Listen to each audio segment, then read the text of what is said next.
अंजलि भाभी, आपसे कुछ बात करनी है। वजह क्या है वो मैं आपको सामने मिलकर बताऊंगी। आप प्लीज मुझसे एक बार मिल लीजिए भाभी। देखते हैं जीत किसकी होती है। फाइनली महक ने वो फैसला ले ही लिया, जिसके बाद वह अपने पति के खिलाफ जाकर सच का साथ देने वाली है। वह अंजलि अवस्थी के पास जाकर अपने फोन में मौजूद सारे सबूत और वीडियो उसे दिखाएगी, जिनके जरिए अब अंजलि अवस्थी कोर्ट में दामोदर मौजूमदार, रानी मौजूमदार, मंत्री जी, युवराज ठाकुर और ठाकुर परिवार को सलाखों के पीछे पहुंचाने की तैयारी में है। सीरियल अंजलि अवस्थी का आने वाला एपिसोड काफ़ी इंटरेस्टिंग और धमाकेदार होने वाला है, क्योंकि अंजलि की मेहनत अब रंग लाने वाली है। पहली बार अंजलि इतनी खुश नज़र आ रही है। उसे अपने घर वालों से बहुत ज़्यादा प्यार और सपोर्ट मिल रहा है। उसके ससुर और उसके पापा दोनों ही अपनी बेटियों के लिए लड़ रहे हैं। कोई कोर्ट में प्रेशर बना रहा है, कोई फाइलें जुटा रहा है, तो कोई उसे हिम्मत देने की कोशिश कर रहा है।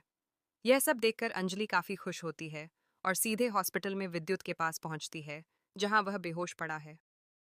वहां जाकर वह पंकज जी को बताती है कि इस केस में एक और गवाह है, दीपिका, जो उनके लिए बहुत अहम साबित हो सकती है। लेकिन यह खबर रानी मौजूमदार तक पहुंच जाती है और वह दीपिका को धमकाती है कि तुम्हारी गवाह दीपिका कल तक तुम्हें जिंदा नहीं मिलेगी। इसके बाद अंजलि उस आदमी को पकड़ती है जिसने यह जानकारी उन लोगों तक पहुंचाई थी। दामोदर मौजूमदार बहुत पावरफुल है और मंत्री धर्मराज के साथ मिलकर तो उसकी ताकत और भी बढ़ गई है। लेकिन अंजलि अवस्थी अपने कानून और सच के दम पर उससे लड़ना चाहती है और उसे हराना भी चाहती है। कहानी में एक इंटरेस्टिंग मोड़ तब आएगा जब अंजलि दीपिका को कोर्ट तक तो ले जाएगी, लेकिन वहां दीपिका पलट जाएगी। आखिर वह क्यों पलटी, यह एक बड़ा राज है। हालांकि एक शख्स ऐसा है जो हर हाल में अंजलि के साथ खड़ा है। वेद पहले से ही उसके साथ था और अभय सिंह राजपूत भी हमेशा अंजलि से प्यार करता आया है। अब वह खुलकर उसके साथ है। वह गिनी से साफ कह चुका है कि वह उससे प्यार नहीं करता, लेकिन गिनी को अब भी यही लगता है कि उसकी बहन ने उससे सब कुछ छीन लिया, प्यार भी और पावर भी।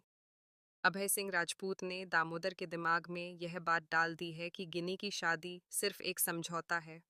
अगर गिनी ने कभी किसी से सच्चा प्यार किया है तो वह अभय सिंह राजपूत ही है। दामोदर के साथ रहने की वजह सिर्फ पावर हासिल करना है। दूसरी तरफ अंजलि की जद्दोजहद खत्म होने का नाम नहीं ले रही। वह चाहती है कि विद्युत होश में आकर सच बोले, लेकिन होश में आने के बाद भी विद्युत दामोदर का साथ देता है। वह गद्दारी नहीं करता, क्योंकि उसे पैसों और अपनी जान की चिंता है। उधर युवराज ठाकुर महक को लगातार धमका रहा है। इसी बीच काव्या ठाकुर की बातों में आकर महक अंजलि को धोखा देने के लिए एक नया प्लान बना लेती है। उसे अपनी माँ की मौत का गम है और अपने पापा की बेइज्जती का भी, लेकिन उसके कदम अब गलत दिशा में बढ़ रहे हैं। कभी अंजलि के दुश्मन उसके खिलाफ हो जाते हैं, तो कभी वही लोग अचानक उसका साथ देने लगते हैं। ऐसा लगता है जैसे हर कोई अपने मतलब के लिए अंजलि का इस्तेमाल करना चाहता है। महक ठाकुर इसी बात का फायदा उठाती है। वह अंजलि को मिलने के लिए बुलाती है और उसे फोटो और वीडियो दिखाती है। लेकिन जब कोर्ट में गवाही देने की बारी आती है तो वही फोटो और वीडियो बदले हुए होते हैं। यह साजिश महक के पति युवराज ठाकुर और उसकी बहन काव्या ठाकुर की होती है। अब धर्मराज की भी शामत आने वाली है। अंजलि अवस्थी उसे किसी भी कीमत पर नहीं छोड़ेगी और जेल भिजवाकर ही दम लेगी। लेकिन क्या धर्मराज जेल जाकर चुप बैठ जाएगा? क्या कली जल्द ही बाहर आने वाली है? क्योंकि राजवंशी परिवार की अहम सदस्य कली भी अब इस खेल में शामिल होने वाली है। वह वेद और अंजलि दोनों से बदला लेने की तैयारी में है।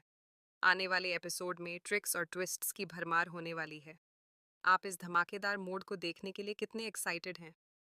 हमें कमेंट बॉक्स में ज़रूर बताएं और ऐसे ही ज़बरदस्त ट्विस्ट्स जानने के लिए चैनल को सब्सक्राइब करना ना